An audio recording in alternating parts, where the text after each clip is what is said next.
Beleza, pessoal? Tranquilo? Quero nesse momento aqui abordar um assunto interessante sobre gnosticismo. né? O gnosticismo ele foi um movimento aí que surgiu no século II, alguns, e que era um movimento que rivalizava em relação aí ao cristianismo. Era um movimento rival dos cristãos. O gnosticismo ele reivindicava a autoridade apostólica, a autoridade de que da revelação do Cristo, ou seja, eles falavam que eles eram portadores da verdadeira doutrina de Jesus, na verdade do Cristo, da emanação que foi criada aí pelo Deus maior, que para os gnósticos o pai de Cristo não é o pai de Jesus. Então, eles eram considerados pelos cristãos aí, principalmente pelos pais da igreja, que vão aí começar aí a era patrística, né, a ecologia aí, os padres da igreja, que são os sucessores dos apóstolos. Então, eles eram considerados pelos pais, principalmente por Irineu de Lyon, como uma seita, um movimento perigoso, no que tange aí a fé verdadeira, a doutrina, né, verdadeira, que era ensinada pelos apóstolos e que, por sua vez, foi entregue aos pais aí das igrejas, ou da igreja. Então, qual era o que consistia essa doutrina gnóstica que era considerada tão nociva à fé e à doutrina cristã? Então, o gnosticismo, então ele era um movimento, que você tem aí o Valentino, que foi um dos líderes do gnosticismo, que fundou uma escola, chamada Escola de Valentino, que era uma escola gnóstica, aí no século II. Então o gnosticismo ele ensinava que a doutrina, aliás, a salvação era baseada no conhecimento, já que gnosticismo vem aí gnose, do substantivo gnose, que significa conhecimento. Então os gnósticos acreditavam na salvação por meio do conhecimento. Então, ou seja, os gnósticos, eles, diferentemente dos cristãos, eles falavam que o Cristo, ele veio salvar o homem, veio salvar os eleitos, na verdade, os pneumáticos, porque os gnósticos também ensinavam que havia 3 grupos de pessoas e apenas um grupo de pessoas que seriam salvos, que no caso seriam os pneumáticos, que eles estavam incluídos nesses pneumáticos. Pneumáticos significa espirituais, da onde vem a palavra pneuma, que quer dizer espírito. Então, eles ensinavam que a salvação se dava através ou por meio do conhecimento. E que conhecimento era esse? Que eles ensinavam e difundiam. Era um conhecimento que era a libertação da matéria criada pelo a divindade, ou a emanação chamada demiurgo. Então, demiurgo era uma emanação, um éon, que o Deus maior havia criado, o Deus verdadeiro.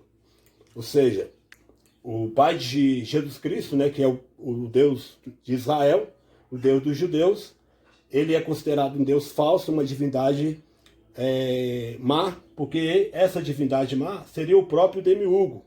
O Deus maior havia criado aí uma quantidade enorme de divindades, deidades, tanto masculinas como femininas, inclusive a própria Sofia, e uma dessas divindades havia saído da habitação desse Deus maior e teria então criado a matéria, teria criado o cosmos, teria criado o mundo, conforme está lá em Bereshit, Gênesis capítulo 1, versículo 1, fala que no princípio criou Deus os céus e a terra.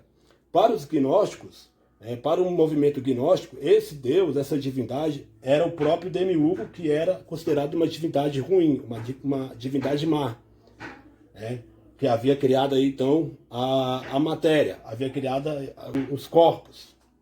Então, o Cristo, ele veio libertar o homem da matéria, ou seja, para eles, o corpo, o soma, a palavra em grego, é a prisão e a cadeia da alma.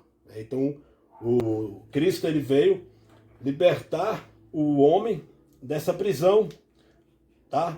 Que a alma aí seria a centelha, desse Deus bom, desse Deus maior que havia aí criado o próprio Cristo, a emanação, que ele havia mandado para libertar os homens dessa jaula, dessa prisão que eles falavam que era o corpo.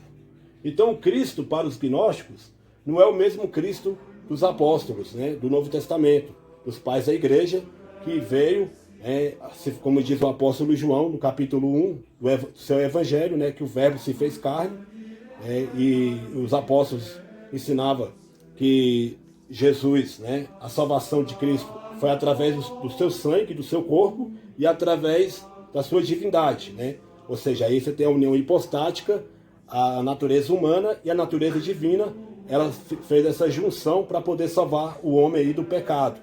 E não apenas salvar o homem a alma do homem, mas também salvar o homem aí desse corpo, libertar o homem desse corpo, porque para os cristãos o corpo havia sido criado por Deus, só que o corpo havia se corrompido por causa do pecado.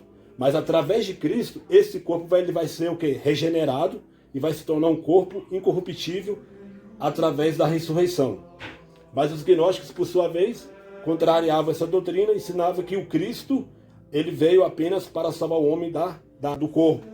Ou seja, para os gnósticos, o corpo era uma coisa má, era uma coisa ruim, e que o Cristo iria libertar o homem dessa matéria.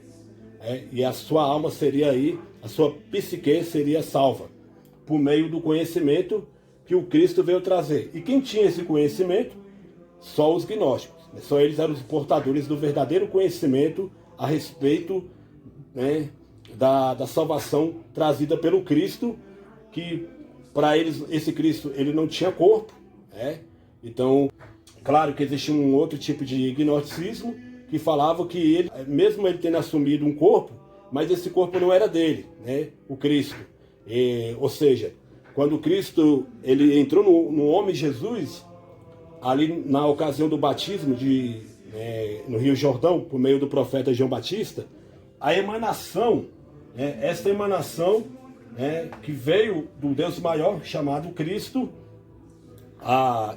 entra no homem Jesus e ali ele começa a sua missão. Mas quando chega no momento da sua morte na cruz, quando ele vai para a cruz, o Cristo ele sai do homem Jesus e ali o homem Jesus fica abandonado. Então tem um evangelho gnóstico, ou na verdade é o Apocalipse de Pedro, que vai dizer o seguinte, que o homem Jesus teria aí gritado, força minha, por que me abandonastes? Ou seja, para os gnósticos, o Cristo ele deixa o homem Jesus ali morrendo na cruz, porque para os gnósticos a salvação não passa pela cruz, não é por meio da cruz, não é por meio da morte expiatória de Cristo, mas é por meio do conhecimento da gnose, que esse conhecimento só quem possuía eram os gnósticos, e os cristãos eles tinham a doutrina errada e falsa e herética a respeito do Cristo.